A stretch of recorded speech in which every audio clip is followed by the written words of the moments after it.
Hi friends, എല്ലാവർക്കും online ക്ലാസ്സിലേക്ക് സ്വാഗതം. നമ്മൾ ഡിസ്കസ് ചെയ്യുന്നത് 8ാം ക്ലാസ്സിലെ മലയാളമാണ്. അടിസ്ഥാന പാഠാവലി മാതൃകാ ചോദ്യപേപ്പറാണ്. ഇത് SCERT മോഡൽ ക്വസ്റ്റ്യൻ പേപ്പറായിട്ട് പുറത്തിറക്കിയ ക്വസ്റ്റ്യൻ പേപ്പറാണ്. ഇതേപോലെ തന്നെ ആയിരിക്കും ക്വസ്റ്റ്യന് ഈ വർഷവും ഉണ്ടാവുക. അപ്പോൾ നമുക്ക് എല്ലാ ചോദ്യത്തിൻ്റെ ഉത്തരവും ഇതിലുണ്ട്. നിങ്ങൾ വീഡിയോ മുഴുവനായിട്ട് കാണുക. നിങ്ങൾക്ക് എന്തായാലും നാളത്തെ എക്സാമിന് ഉപകാരപ്പെടും. അപ്പോൾ ഇവിടെ ചോദ്യങ്ങളും നിർദ്ദേശങ്ങളും ശ്രദ്ധാപൂർവം വായിക്കുക. ഓപ്ഷൻസൊക്കെ ഉണ്ട്. എല്ലാ ചോദ്യത്തിനും ഉത്തരം എഴുതണം. പക്ഷേ ചില ചോദ്യങ്ങൾക്ക് ഓപ്ഷൻസ് ഉണ്ട്. അപ്പോൾ നിങ്ങൾ എളുപ്പമുള്ള എടുത്തെഴുതിയാൽ മതി. ഓക്കെ, ആദ്യത്തെ ചോദ്യം നോക്കാം. നീ എന്തു മടയത്തമാണീ കാണിക്കുന്നത്? ഇത്തിരി പോന്ന നിനക്ക് ഈ കാട്ടുതീ കെടുത്താനാവുമോ? മഴദേവൻ്റെ ഈ വാക്കുകളിൽ തെളിയുന്ന മനോഭാവം എന്താണ്? പ്രതീക്ഷ, പ്രശംസ, പരിഹാസം, പ്രോത്സാഹനം. അപ്പം നീ എന്ത് വിഡ്ഢിത്താണ് കാണിക്കുന്നത്? നിങ്ങൾക്ക് മഴയെ കടത്താൻ പറ്റുമോ എന്നുള്ളത് അതിലെന്താണ്? പരിഹാസമാണ് ഉദ്ദേശിക്കുന്നത്. ഓക്കെ. വസന്തത്തിലെ ഊഷ്മളമായ സൂര്യവെളിച്ചത്തിൽ അത് വെയിൽ കാണിരുന്നു. സൂര്യവെളിച്ചം എന്നതിൻ്റെ ശരിയായ വിഗ്രഹ രൂപം ഏത്? സൂര്യനും വെളിച്ചവും, സൂര്യനാകുന്ന വെളിച്ചം, സൂര്യൻ്റെ വെളിച്ചം, സൂര്യനെ പോലുള്ള വെളിച്ചം. സൂര്യ വെളിച്ചം എന്ന് വിഗ്രഹിച്ചെഴുതിയാൽ നമുക്ക് സൂര്യൻ്റെ വെളിച്ചം എന്നാണ് കിട്ടുക. ഓക്കെ. ഇനി അടുത്തത് മൂന്നാമത്തെ ചോദ്യം. മഴയും പൊട്ടി വീണു. അടിവരയിട്ട പദം നൽകുന്ന അർത്ഥ സൂചന എന്ത്? ചെറുതായി പെയ്തു, ഇടയ്ക്കിടെ പെയ്തു, നിർത്താതെ പെയ്തു, പെട്ടെന്ന് പെയ്തു. അപ്പോൾ പൊട്ടി വീണുക എന്ന് പറയുന്നത് പെട്ടെന്ന് സംഭവിക്കുന്ന കാര്യമാണല്ലേ. അപ്പോൾ നമുക്ക് ഓപ്ഷൻ ഡി ആണ് ശരിയായ ഉത്തരം. ഇനി അടുത്ത ചോദ്യം നോക്കാം.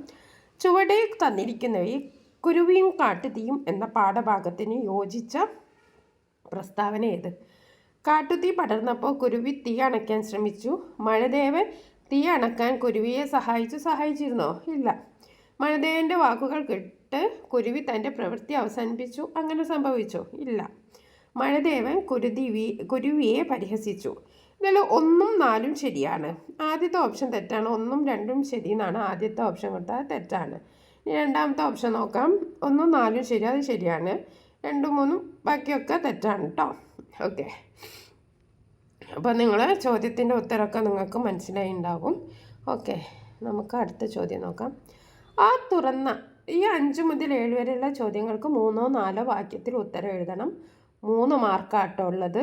3 മാർക്ക്, 3 ചോദ്യത്തിന് 3 മാർക്ക്, മൊത്തം 9 മാർക്കാണ്. ആ തുറന്ന പ്രദേശത്ത് ഒറ്റയ്ക്കാണ് ദേവദാരു വളർന്നതെങ്കിലും അതിനൊരിക്കലും ഏകാന്തത അനുഭവപ്പെട്ടില്ല. കൊച്ചു ദേവദാരുവിനെ മനുഷ്യഭാവത്തിലാണോ കഥയിൽ അവതരിപ്പിച്ചിരിക്കുന്നത്? നിങ്ങളുടെ നിരീക്ഷണം കുറിക്കുക. അപ്പോൾ തുറന്ന പ്രദേശത്ത് ഒറ്റക്കാണ് ദേവദാരു ഉണ്ട് എന്ന് നമ്മൾ വായിച്ചു. പക്ഷെ ഒരിക്കലും ഒരു ഒറ്റക്കാണ് എന്നുള്ള തോന്നൽ അതിന് അനുഭവപ്പെട്ടില്ല. അപ്പോൾ ഒരു മനുഷ്യനോടുള്ള ആ രീതിയിലാണോ ഇതിനെ ഉപമിക്കുന്നത് എന്നാണ് ചോദ്യം. ഓക്കെ. കൊച്ചു ദേവദാരുവിനെ മനുഷ്യ സഹജമായ വികാരങ്ങളും ചിന്തകളുമുള്ള ഒരു കഥാപാത്രമായിട്ടാണ് കഥകളിൽ അവതരിപ്പിച്ചിരിക്കുന്നത് അല്ലേ. ഒരു മനുഷ്യന് വരുന്ന എല്ലാ വികാരങ്ങളും, ഒറ്റപ്പെടലിൻ്റെ വേദന ഉണ്ടാകുമോ, ആശങ്ക, ഇതൊക്കെ ആ ഒരു കൊച്ചു ദേവദാരുവിനെ നമ്മൾ പാഠഭാഗത്തിൽ കണ്ടു. അപ്പോൾ നമുക്ക് എന്തെഴുതാം? കൊച്ചു ദേവദാരുവിനെ മനുഷ്യ സഹജമായ വികാരങ്ങളും ചിന്തകളുമുള്ള ഒരു കഥാപാത്രമായിട്ടാണ് കഥയിൽ അവതരിപ്പിച്ചിരിക്കുന്നത്. ചുറ്റുമുള്ള മറ്റു ജീവികളുമായി, എലികൾ, ഷഡ്പദങ്ങൾ, ചിത്രശലഭങ്ങൾ, പക്ഷികൾ, അത് സംവദിക്കുകയും വർത്തമാനം പറയുകയും അവരുമായി സൗഹൃദം സ്ഥാപിക്കുകയും ചെയ്യുന്നു. ഇത് അതിൻ്റെ ഏകാന്തത മാറ്റുന്നു. അതുപോലെ മാക്പൈ പറഞ്ഞ വാക്കുകൾ കേട്ട് അത് പേടിക്കുകയും മനുഷ്യൻ്റെ പ്രവൃത്തിയിൽ ബോധം നഷ്ടപ്പെടുകയും ചെയ്യുന്നതായി പറയുന്നു. ഈ സന്ദർഭങ്ങളെല്ലാം ദേവദാരുവിനെ ഒരു മനുഷ്യജീവിയായി സങ്കല്പിച്ചുകൊണ്ടാണ് കഥാകൃത്ത് അവതരിപ്പിച്ചിരിക്കുന്നത്. ഈ രൂപീകരണം വായനക്കാർക്ക് കഥാപാത്രവുമായി എളുപ്പത്തിൽ ബന്ധപ്പെടാൻ സഹായിക്കുന്നു. ഒന്നുകൂടി ഉത്തരം വായിക്കാം. കൊച്ചു ദേവദാരുവിനെ മനുഷ്യ സഹജമായിട്ടുള്ള ഭാവങ്ങളുള്ള ഒരാളായിട്ടാണോ കഥയിൽ ചിത്രീകരിച്ചിട്ടുള്ളത് എന്നാണ് ചോദ്യം. അതെ, അങ്ങനെ തന്നെയാണ് ചിത്രീകരിച്ചിട്ടുള്ളത്. കാരണം എന്താണ്? അതിന് പേടി വരുന്നു, അതിന് ഒറ്റപ്പെടലിൻ്റെ വേദന അനുഭവിക്കുന്നില്ല. അങ്ങനെയൊക്കെ ഒരു മനുഷ്യനുണ്ടാവുന്ന എല്ലാ വികാരങ്ങളും അതിനുണ്ടാവുന്നുണ്ട്. അപ്പോൾ കൊച്ചു ദേവദാരുവിനെ മനുഷ്യ സഹജമായ വികാരങ്ങളും ചിന്തകളുമുള്ളൊരു കഥാപാത്രമായിട്ടാണ് കഥയിൽ അവതരിപ്പിച്ചിരിക്കുന്നത്. ചുറ്റുമുള്ള മറ്റു ജീവികളുമായി എലികൾ, ഷഡ്പദങ്ങൾ, ചിത്രശലഭങ്ങൾ, പക്ഷികൾ, മുയലുകൾ, ആ മുയൽ അത് സംവദിക്കുകയും അവരുമായി സൗഹൃദം സ്ഥാപിക്കുകയും ചെയ്യുന്നു. ഇത് അതിൻ്റെ ഏകാന്തത മാറ്റുന്നു. അതുപോലെ മാഗ്മൈ പറഞ്ഞ വാക്കുകൾ കേട്ട് അത് പേടിക്കുകയും മനുഷ്യൻ്റെ പ്രവൃത്തിയിൽ ബോധം നഷ്ടപ്പെടുകയും ചെയ്യുന്നതായി പറയുന്നു. ഈ സന്ദർഭങ്ങളെല്ലാം ദേവദാരുവിനെ ഒരു മനുഷ്യജീവിയായി സങ്കല്പിച്ചു കൊണ്ടാണ് കഥാകൃത്ത് അവതരിപ്പിക്കുന്നത്. ഈ രൂപീകരണം വായനക്കാർക്ക് കഥാപാത്രവുമായി എളുപ്പത്തിൽ ബന്ധപ്പെടാൻ സഹായിക്കുന്നു. ഇനി അടുത്ത ചോദ്യം നോക്കാം. ഇരുമരങ്ങൾ ഈ വഴിയരികത്ത്, ഒരേ മഴ നനഞ്ഞൊരേ വെയിൽ കൂടി. വഴിയരികത്ത് ഒരേ മഴ നനഞ്ഞൊരേ വെയിൽ കൂടി ഇരുണ്ട പച്ചില തഴപ്പുമായി നിൽക്കും. ഒരേ നിലാവ് വീണവയുടെ ഇലത്തലപ്പുകൾ മിന്നും. മരങ്ങൾ പൂക്കുന്നത്. റഫീഖ് അഹമ്മദ്. കൊച്ചു ദേവദാരുവിന് അത്ര അഴകുണ്ടായിരുന്നു. അതിൻ്റെ പ്രായത്തിലുള്ള മറ്റു വൃക്ഷത്തൈകളെ പോലെ അതും വളർന്നു. വേനലിലെ മഴയിൽ കുളിച്ചും ഹേമന്തത്തിലെ മഞ്ഞുകൊണ്ട് പുതച്ചും കൊച്ചു ദേവദാരു. 2 രചനാ ഭാഗങ്ങളിലും മരങ്ങളെ അവതരിപ്പിച്ചതിൻ്റെ ഭംഗി കണ്ടെത്തുക. അപ്പോൾ ആദ്യത്തെ റഫീഖ് അഹമ്മദിൻ്റെ മരങ്ങൾ പൂക്കുന്നു എന്ന കവിതയിൽ മരങ്ങളെക്കുറിച്ച് പറയുന്നുണ്ടല്ലേ. ഇരുമരങ്ങളും വഴിയരികത്ത് ഒരേ മഴ നനഞ്ഞ് ഒരേ വെയിൽ കൂടി ഇരുണ്ട പച്ചില തഴപ്പുമായി നിൽക്കും എന്ന് പറയുന്നു. കൊച്ചു ദേവദാരുവിനെയും കുറിച്ച് പറയുന്നു. അപ്പോൾ ഈ 2 രചനാ ഭാഗങ്ങളിലും മരങ്ങളെ അവതരിപ്പിച്ചതിൻ്റെ ഭംഗി എഴുതാനാണ് പറഞ്ഞിരിക്കുന്നത്. 2 രചനാ ഭാഗങ്ങളിലും മരങ്ങളെ ജീവനുള്ള അസ്തിത്വങ്ങളായിട്ടാണ് അവതരിപ്പിച്ചിരിക്കുന്നത്. റഫീഖ് അഹമ്മദിൻ്റെ മരങ്ങൾ പൂക്കുന്നത് എന്ന കവിതയും മരങ്ങൾ ഒരേ മഴയും വെയിലുമേറ്റ് വളർന്ന് ഒരേ കാറ്റിൽ തുള്ളി ഇളകുന്നതായി പറയുന്നു. അവ പരസ്പരം മിണ്ടാതെ നിൽക്കുന്നുവെങ്കിലും വേരുകൾ മണ്ണിനടിയിൽ ഗൂഢമായി സ്പർശിക്കുന്നുണ്ടോ എന്ന് കവി സംശയിക്കുന്നു. ഇത് മരങ്ങൾക്കിടയിലുള്ള ആഴത്തിലുള്ള ബന്ധത്തെയും സ്നേഹത്തെയും സൂചിപ്പിക്കുന്നു. കൊച്ചു ദേവദാരു എന്ന കഥയിൽ ദേവദാരുവിന് മനുഷ്യ സഹജമായ വികാരങ്ങൾ നൽകി കഥാപാത്രമാക്കുന്നു. അത് വെയിൽ കൊള്ളുകയും മഞ്ഞുകൊണ്ട് പുതുക്കുകയും ചെയ്യുന്നു. കൊടുങ്കാറ്റ് വിറയ്ക്കുന്നു. ഈ വർണ്ണനങ്ങൾക്ക് മരത്തിന് ഒരു വ്യക്തിത്വം നൽകി കഥയെ കൂടുതൽ ഹൃദയസ്പർശിയാക്കി മാറ്റുന്നു. ഇനി അടുത്ത ചോദ്യം നോക്കാം.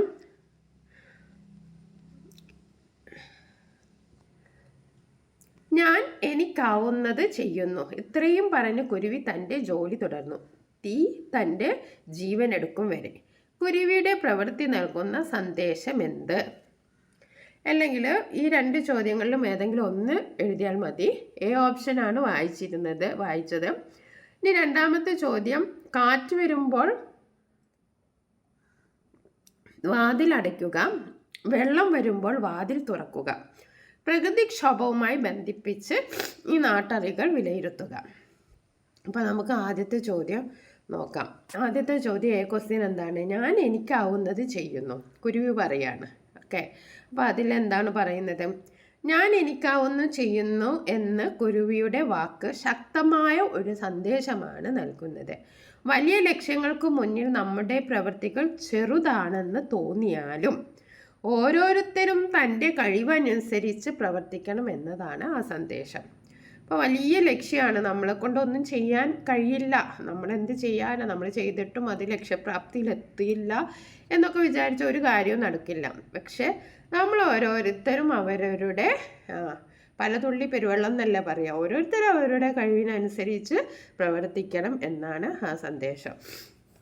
നിങ്ങൾ ക്ലാസ് റൂമിലൊക്കെ നമ്മൾ എന്തെങ്കിലും ധനസഹായത്തിനൊക്കെ പിരിവെടുക്കുമല്ലേ, എന്തെങ്കിലും കുട്ടികളുടെ ഭവന പദ്ധതിക്കൊക്കെ. പക്ഷെ നമ്മൾ ഓരോരുത്തരും കൊടുക്കുന്ന സംഖ്യ വളരെ ചെറുതായിരിക്കും. പക്ഷേ നമ്മുടെ അസംബ്ലിയിലൊക്കെ പറയും നമ്മൾ എത്ര സംഭാവന പിരിപ്പിച്ചെടുത്തു എന്ന് പറയുമ്പോൾ വലിയൊരു തുകയായിരിക്കും.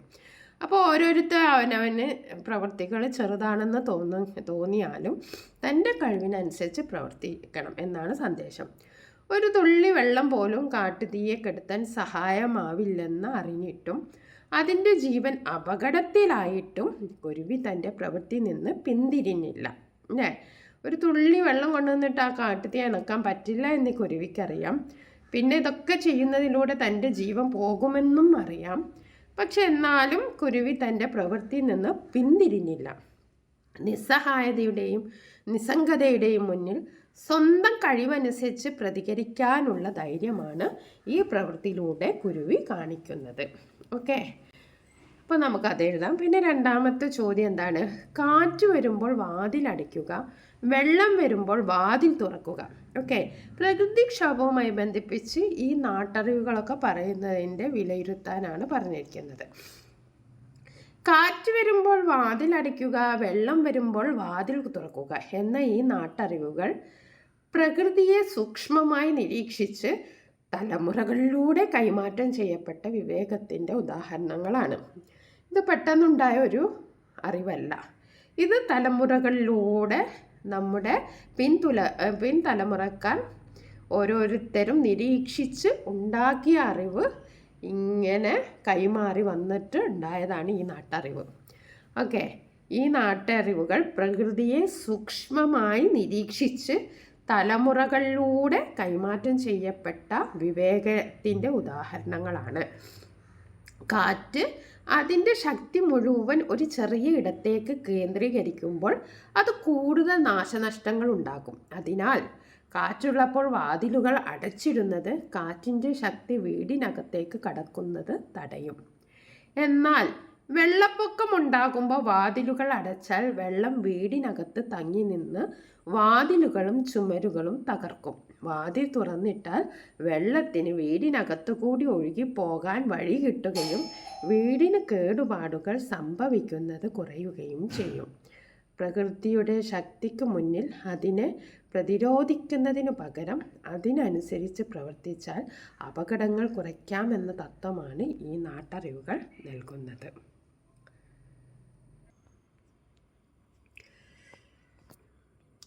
എന്നാൽ വെള്ളപ്പൊക്കം ഉണ്ടാകുമ്പോൾ വാതിലുകൾ അടച്ചാൽ വെള്ളം വീടിനകത്ത് തങ്ങി നിന്ന് വാതിലുകളും ചുമരുകളും തകർക്കും. വാതിൽ തുറന്നിട്ട വെള്ളത്തിന് വീടിനകത്ത് കൂടി ഒഴുകിപ്പോകാൻ വഴി കിട്ടുകയും വീടിന് കേടുപാടുകൾ സംഭവിക്കുന്നത് കുറയുകയും ചെയ്യും. പ്രകൃതിയുടെ ശക്തിക്ക് മുന്നിൽ അതിനെ പ്രതിരോധിക്കുന്നതിന് പകരം അതിനനുസരിച്ച് പ്രവർത്തിച്ചാൽ അപകടം കുറയ്ക്കാമെന്ന തത്വമാണ് ഈ നാട്ടറിവുകൾ നൽകുന്നത്. അപ്പോൾ കാറ്റ് വരുമ്പോൾ വാതിൽ അടയ്ക്കുക, വെള്ളം വരുമ്പോൾ വാതിൽ തുറക്കുക എന്നൊക്കെ പറയുന്ന നാട്ടറിവിന് ഒരു കാര്യമുണ്ട് അല്ലേ? അപ്പോൾ നിങ്ങൾക്കത് മനസ്സിലായല്ലോ. ഇനി നമുക്ക് അടുത്ത ചോദ്യം നോക്കാം. 8 മുതൽ 11 വരെയുള്ള ചോദ്യങ്ങൾക്ക് അരപ്പുറത്തിൽ കവിയാതെ ഉത്തരം എഴുതണം. 5 സ്കോർ വീതമാണ്. അപ്പോൾ 4 ചോദ്യത്തിന് 5 സ്കോർ വീതം 20 മാർക്കാണ് ഈ സെക്ഷനുള്ളത്. ഓക്കെ, ഇപ്പം നിങ്ങൾ അരപ്പുറത്തെ കവിയാതെ ഉത്തരം എഴുതണം. ഓക്കെ, ചോദ്യം നോക്കാം. പപ്പ, ഈ കൊച്ചു ദേവദാരു മരത്തെ മുറിക്കാതെ നമ്മൾ അതിനെ പുതുവർഷ മരമാക്കി അലങ്കരിച്ചത് എത്ര നന്നായി. നല്ല ആശയം തന്നെ ഇത്. എത്ര മനോഹരമായ കൊച്ചു മരമാണിത്. എല്ലാ പുതുവർഷം നമുക്ക് ഈ മരത്തിന് അലങ്കരിക്കാം. കൊച്ചു ദേവദാരു. തന്നിരിക്കുന്ന പാഠസന്ദർഭം വിശകലനം ചെയ്ത് പ്രകൃതിയോട് നമുക്കുണ്ടാവേണ്ട സമീപനം വിശദമായി കുറിപ്പ് തയ്യാറാക്കുക. മനുഷ്യനും പ്രകൃതിയും തമ്മിലുള്ള ആഴത്തിലുള്ള ബന്ധമാണ് ഈ പാഠസന്ദർഭം വ്യക്തമാക്കുന്നത്. മരങ്ങളെ മുറിച്ച് നശിപ്പിക്കുന്നതിന് പകരം അവയെ സംരക്ഷിക്കുകയും സ്നേഹിക്കുകയും ചെയ്യണമെന്ന ഒരു ഉത്തമ സന്ദേശം ഇവിടെയുണ്ട്. പുതുവർഷാഘോഷത്തിന് ഒരു മരം മുറിക്കുന്നതിന് പകരം അതിനെ അലങ്കരിച്ച് ആഘോഷത്തിൽ പങ്കാളിയാക്കിയ ആ വനപാലകൻ്റെ പ്രവൃത്തി മാതൃകാപരമാണ്. എല്ലാ പുതുവർഷവും ആ മരം അലങ്കരിക്കാമെന്ന മകൻ്റെ വാക്കുകൾ പ്രകൃതിയോടുള്ള സ്നേഹവും ബഹുമാനവുമാണ് കാണിക്കുന്നത്. ഓക്കെ, എല്ലാ പുതുവർഷവും ആ മരം അലങ്കരിക്കാമെന്ന മകൻ്റെ വാക്കുകൾ എന്താണ് കാണിക്കുന്നത്? പ്രകൃതിയോടുള്ള സ്നേഹവും ബഹുമാനവുമാണ് കാണിക്കുന്നത്. മനുഷ്യൻ്റെ ആവശ്യങ്ങൾക്കായി പ്രകൃതിയെ ചൂഷണം ചെയ്യുന്നതിന് പകരം അതിനെ സംരക്ഷിച്ചുകൊണ്ട് വികസനം സാധ്യമാക്കണം. ഓരോ മരവും വെട്ടുന്നതിന് പകരം പുതിയ മരങ്ങൾ വെച്ച് പിടിപ്പിക്കണം. പ്രകൃതിക്ക് ദോഷകരമല്ലാത്ത രീതിയിൽ ജീവിക്കാൻ നാം പഠിക്കണം.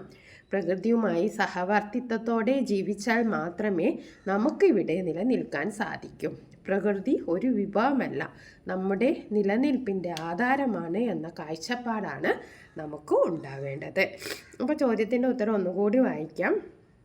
മനുഷ്യനും പ്രകൃതിയും തമ്മിലുള്ള ആഴത്തിലുള്ള ബന്ധമാണ് ഈ പാഠസന്ദർഭം വ്യക്തമാക്കുന്നത്.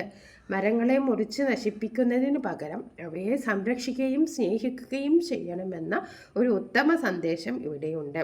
പുതുവർഷാഘോഷത്തിന് ഒരു മരം മുറിക്കുന്നതിന് പകരം അതിനെ അലങ്കരിച്ച് ആഘോഷത്തിൽ പങ്കാളിയാക്കിയ ആ വനപാലകൻ്റെ പ്രവൃത്തി മാതൃകാപരമാണ്. എല്ലാ പുതുവർഷവും ആ മരം അലങ്കരിക്കാമെന്ന മകൻ്റെ വാക്കുകൾ പ്രകൃതിയോടുള്ള സ്നേഹവും ബഹുമാനവുമാണ് കാണിക്കുന്നത്. മനുഷ്യൻ്റെ ആവശ്യങ്ങൾക്കായി പ്രകൃതിയെ ചൂഷണം ചെയ്യുന്നതിന് പകരം അതിനെ സംരക്ഷിച്ചുകൊണ്ട് വികസനം സാധ്യമാക്കണം. ഓരോ മരവും വെട്ടുന്നതിന് പകരം പുതിയ മരങ്ങൾ വെച്ച് പിടിപ്പിക്കണം. പ്രകൃതിക്ക് ദോഷകരമല്ലാത്ത രീതിയിൽ ജീവിക്കാൻ നാം പഠിക്കണം. പ്രകൃതിയുമായി സഹവർത്തിത്വത്തോടെ ജീവിച്ചാൽ മാത്രമേ നമുക്ക് ഇവിടെ നിലനിൽക്കാൻ സാധിക്കൂ.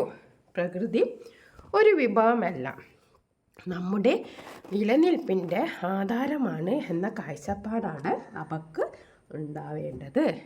ഇനി നമുക്ക് അടുത്ത ചോദ്യം നോക്കാം. 8ാമത്തെ ചോദ്യം കഴിഞ്ഞു. ഇനി അടുത്ത ചോദ്യം നോക്കാം. കാട്ടുതീ പടർന്നപ്പോൾ കുരുവിയും മഴദേവനും ഒരുപോലെയാണോ പ്രതികരിച്ചത്? അവരുടെ സമീപനങ്ങൾ വിലയിരുത്തി കുറിപ്പ് തയ്യാറാക്കുക. അപ്പോൾ കാട്ടുതീ ഉണ്ടായപ്പോൾ കുരുവിയും മഴദേവനും വ്യത്യസ്ത രീതിയിലാണ് പ്രതികരിച്ചതല്ലേ?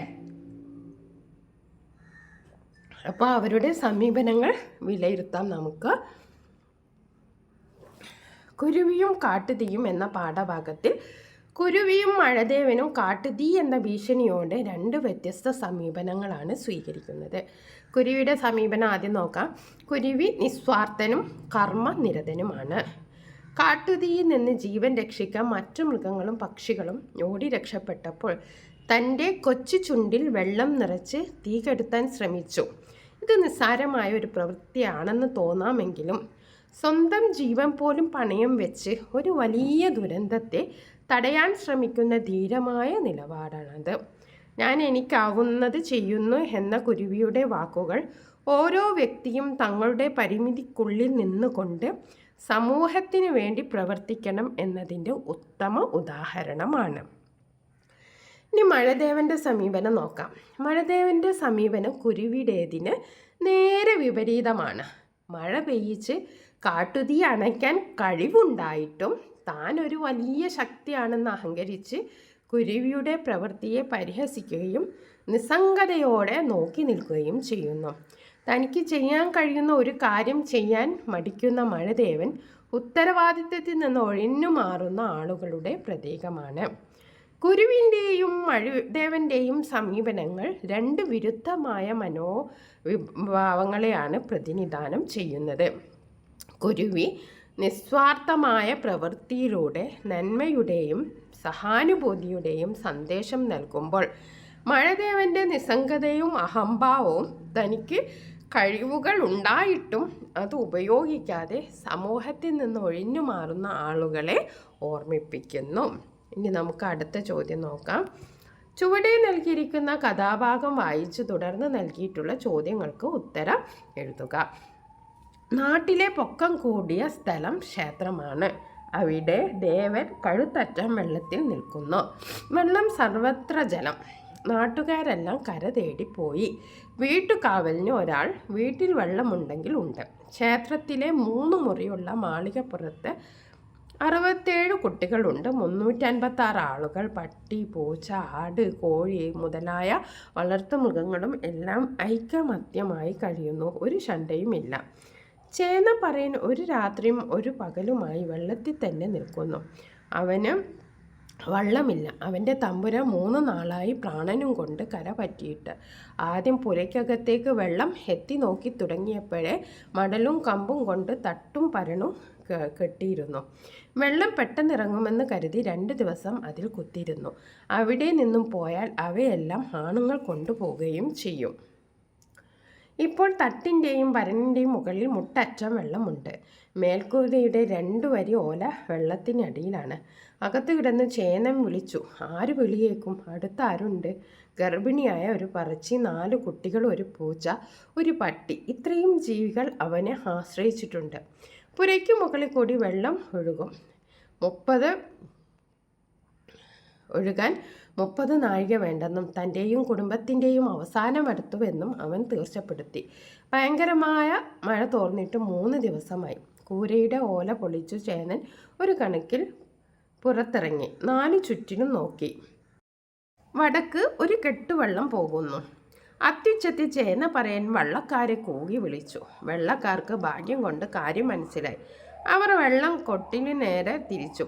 കിടാങ്ങളിനെയും പെണ്ണാളിനെയും പട്ടിയെയും പൂച്ചയെയും പുരയുടെ വാരിക്കിടയിൽ കൂടി ഓരോന്നായി ചേന വലിച്ചു വെളിയിലിട്ടു. അപ്പോഴേക്കും വെള്ളവും വന്നെടുത്തു. വെള്ളപ്പൊക്കത്തിൽ തകഴി. ആളുകളും വളർത്തുമൃഗങ്ങളും എല്ലാം ഒരു ശണ്ടയുമില്ലാതെ ഐക്യത്തോടെ കഴിയാൻ ഇടയാക്കിയ സാഹചര്യം എന്ത്?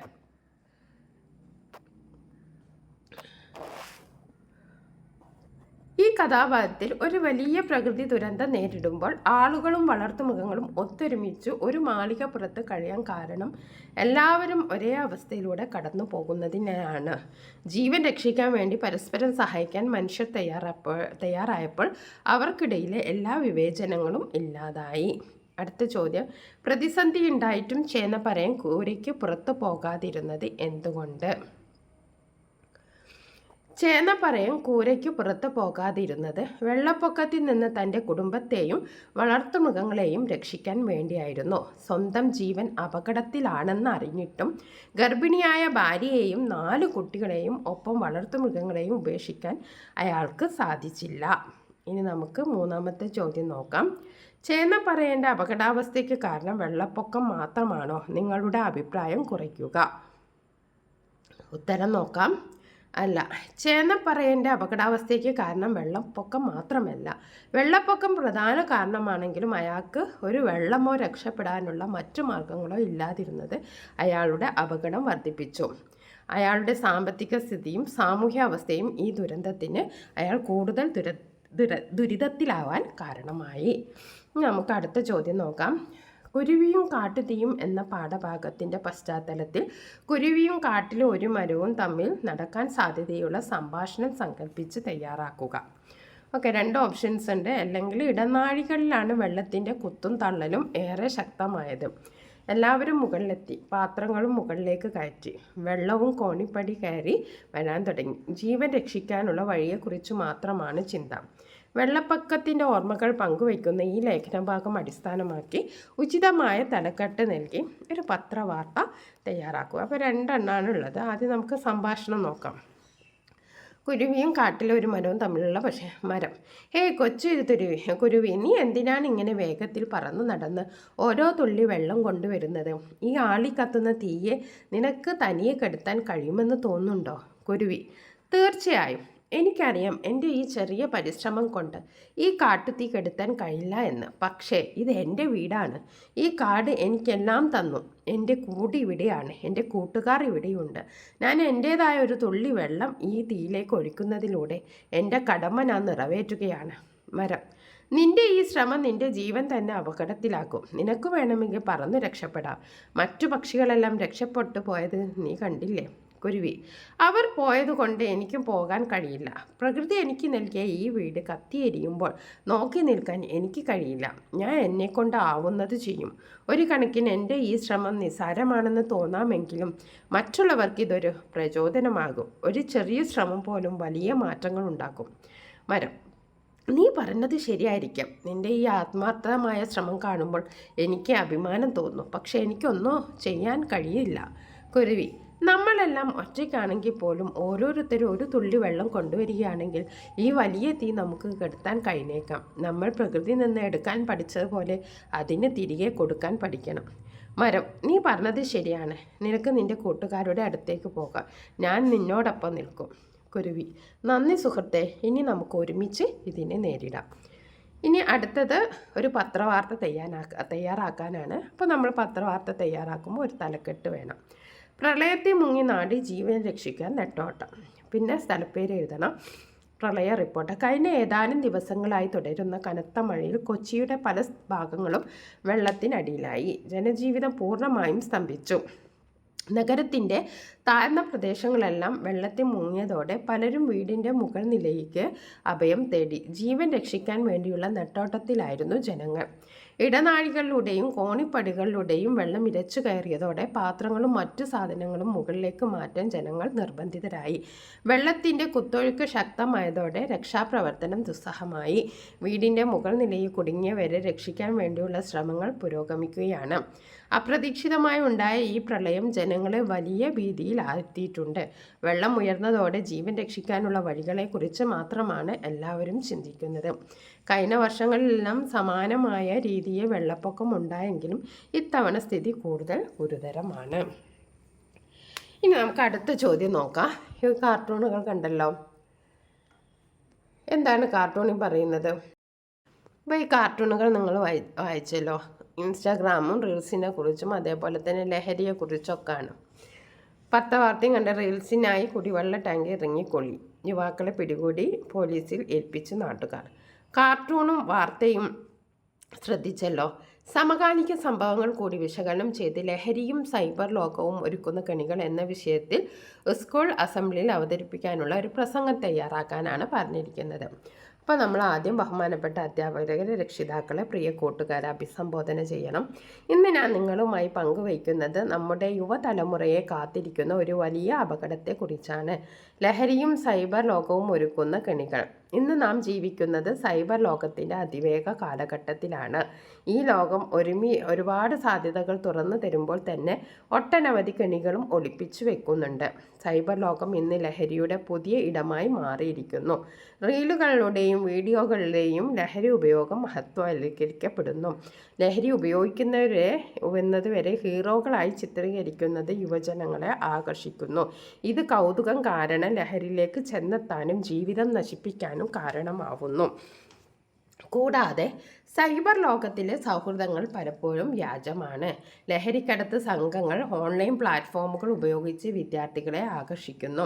റീലുകൾക്കും ലൈക്കുകൾക്കും വേണ്ടി സമൂഹത്തെ ദോഷകരമായി ബാധിക്കുന്ന കാര്യങ്ങൾ ചെയ്യുന്നതിലൂടെ ഇത് നമ്മളെ നയിക്കുന്നു. ലഹരിയും സൈബർ ലോകവും ഒരുക്കുന്ന കെണിയിൽ നിന്ന് നാം സുരക്ഷിതരാവണം. സൈബർ ലോകം ഒരു സാധ്യതയാണ്, ഒരു കെണിയല്ല. അത് വിവേകത്തോടെ ഉപയോഗിക്കുക. നമ്മുടെ ഭാവിയെ ലഹരിക്ക് വിട്ടുകൊടുക്കാതെ നല്ലൊരു നാളേക്ക് വേണ്ടി നമുക്ക് ഒരുമിച്ച് നിൽക്കാം. നന്ദി, നമസ്കാരം. ഇനി നമുക്ക് അടുത്ത ചോദ്യം നോക്കാം. അല്ലെങ്കിൽ നമുക്കിത് എഴുതാം, അല്ലെങ്കിൽ ഓപ്ഷൻ ഉണ്ട്. പ്രകൃതിയിൽ നിന്നെടുത്താൽ മതിയോ, കൊടുക്കുകയും വേണ്ടേ? മുകളിൽ നൽകിയിരിക്കുന്ന പ്രസ്താവനയും കുരുവിയും കാട്ടുതീയും കൊച്ചു ദേവദാരു എന്നീ പാഠഭാഗങ്ങളിലെ ആശയവും വിശകലനം ചെയ്ത് പ്രകൃതിയോടുണ്ടാവേണ്ട മനോഭാവം എന്ന വിഷയത്തിൽ ഉപന്യാസം തയ്യാറാക്കാനാണ്. അപ്പോൾ നമ്മൾ ഉപന്യാസത്തിന് ഒരു തലക്കെട്ട് കൊടുക്കണം. ഓക്കെ. പ്രകൃതിയിൽ നിന്നെടുത്താൽ മതിയോ, കൊടുക്കുകയും വേണ്ട എന്ന ചോദ്യം പ്രസക്തമാണ്. മനുഷ്യനും പ്രകൃതിയും തമ്മിലുള്ള ബന്ധം കേവലം ഒരു ഉപഭോക്താവിൻ്റെയും വിതരണക്കാരൻ്റെയും ബന്ധമല്ല. അത് കൊടുക്കൽ വാങ്ങലുകളുടെ ഒരു ശൃംഖലയാണ്. പ്രകൃതിയെ ചൂഷണം ചെയ്യുക മാത്രമല്ല, അതിനെ പരിപാലിക്കുകയും സംരക്ഷിക്കുകയും ചെയ്യേണ്ടത് ഓരോ മനുഷ്യൻ്റെയും കടമയാണ്. ഈ കാഴ്ചപ്പാടിനെ ഊട്ടിയുറപ്പിക്കുന്ന ചില ആശയങ്ങൾ കുരുവിയും കാട്ടുതീയും കൊച്ചു ദേവദാരു എന്നീ പാഠഭാഗങ്ങൾ നമുക്ക് നൽകുന്നു. കുരുവിയും കാട്ടുതീയും എന്ന പാഠഭാഗം പ്രകൃതിയോടുള്ള കടപ്പാടിൻ്റെയും നിസ്വാർത്ഥമായ സ്നേഹത്തിൻ്റെയും ഒരു ഉത്തമ ഉദാഹരണമാണ്. കാട്ടുതീ പടർന്നു പിടിച്ചപ്പോൾ സ്വന്തം ജീവൻ പോലും വകവയ്ക്കാതെ ഒരു കൊച്ചുകുരുവി കൊക്കിൽ വെള്ളം നിറച്ച് തീ അണയ്ക്കാൻ ശ്രമിച്ചു. ഇതൊരു പ്രതിസന്ധി വരുമ്പോൾ തന്നാലാകുന്ന സഹായം നൽകാനുള്ള മനസ്സിനെയാണ് കാണിക്കുന്നത്. പ്രകൃതിയിൽ നിന്ന് നാം വിഭവങ്ങൾ സ്വീകരിക്കുന്നത് പോലെ അതിന് ദുരന്തം വരുമ്പോൾ അതിനെ സംരക്ഷിക്കാൻ നാം ബാധ്യസ്ഥരാണ്. കുരുവിയുടെ ഈ ചെറിയ പ്രവൃത്തിയാണ് മഴദേവനെ പോലെയുള്ള ഒരു വലിയ ശക്തിയെ പോലും സഹായിക്കാൻ പ്രേരിപ്പിച്ചത്. ഇത് സൂചിപ്പിക്കുന്നത് വലിയ മാറ്റങ്ങൾ തുടങ്ങാൻ ഒരു ചെറിയ പ്രവൃത്തി മതി എന്നതാണ്. കൊച്ചു ദേവദാരു എന്ന കഥ പ്രകൃതിയോടുള്ള നമ്മുടെ സമീപനം എങ്ങനെയായിരിക്കണം എന്ന് വ്യക്തമാക്കുന്നു.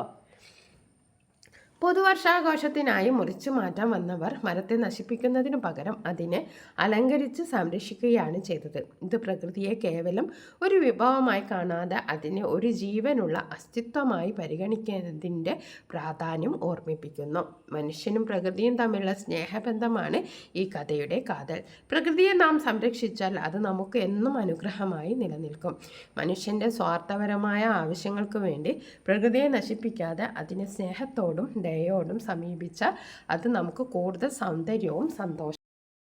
ഈ ഒരു ക്വസ്റ്റ്യൻ പേപ്പറിലെ എല്ലാ പ്രവർത്തനങ്ങളും ഓപ്ഷൻ അടക്കം നമ്മൾ ഡിസ്കസ് ചെയ്തിട്ടുണ്ട്. നിങ്ങൾ ഈ ക്വസ്റ്റ്യൻ പേപ്പർ വിശദമായിട്ട് പഠിച്ചാൽ നിങ്ങൾക്ക് എന്തായാലും പകുതിയോളം മാർക്ക് കിട്ടും. ഈ ഒരു മോഡലിൽ തന്നെ ആയിരിക്കും ഇപ്രാവശ്യത്തെ എക്സാം ഉണ്ടാവുക. ഇതുവരെ നടന്ന എക്സാമൊക്കെ ഇങ്ങനെ തന്നെയാണ്. അപ്പോൾ നിങ്ങൾ ഇത് മുഴുവനായിട്ട് വായിക്കുക. ഓരോ പാഠഭാഗത്തിൻ്റെ ആശയങ്ങൾ നിങ്ങൾ മനസ്സിലാക്കുക. നമുക്ക് ആകെ 3 പാഠേ ഉള്ളൂ. അപ്പോൾ കുരുവിയും കാട്ടുതീയും കൊച്ചു ദേവദാരു പെരുമഴത്ത് ഇതിൻ്റെയൊക്കെ ആശയങ്ങൾ നിങ്ങൾക്ക് ഇപ്പോൾ തന്നെ മനസ്സിലാവും. നമ്മൾ കൂടുതൽ റിപ്പീറ്റ് ആയിട്ടുള്ള ചോദ്യങ്ങളൊക്കെ ഡിസ്കസ് ചെയ്ത വഴി. അപ്പോൾ നിങ്ങൾ മുഴുവനായിട്ട് കാണുക, നല്ലവണ്ണം മനസ്സിലാക്കുക. Okay, thank you.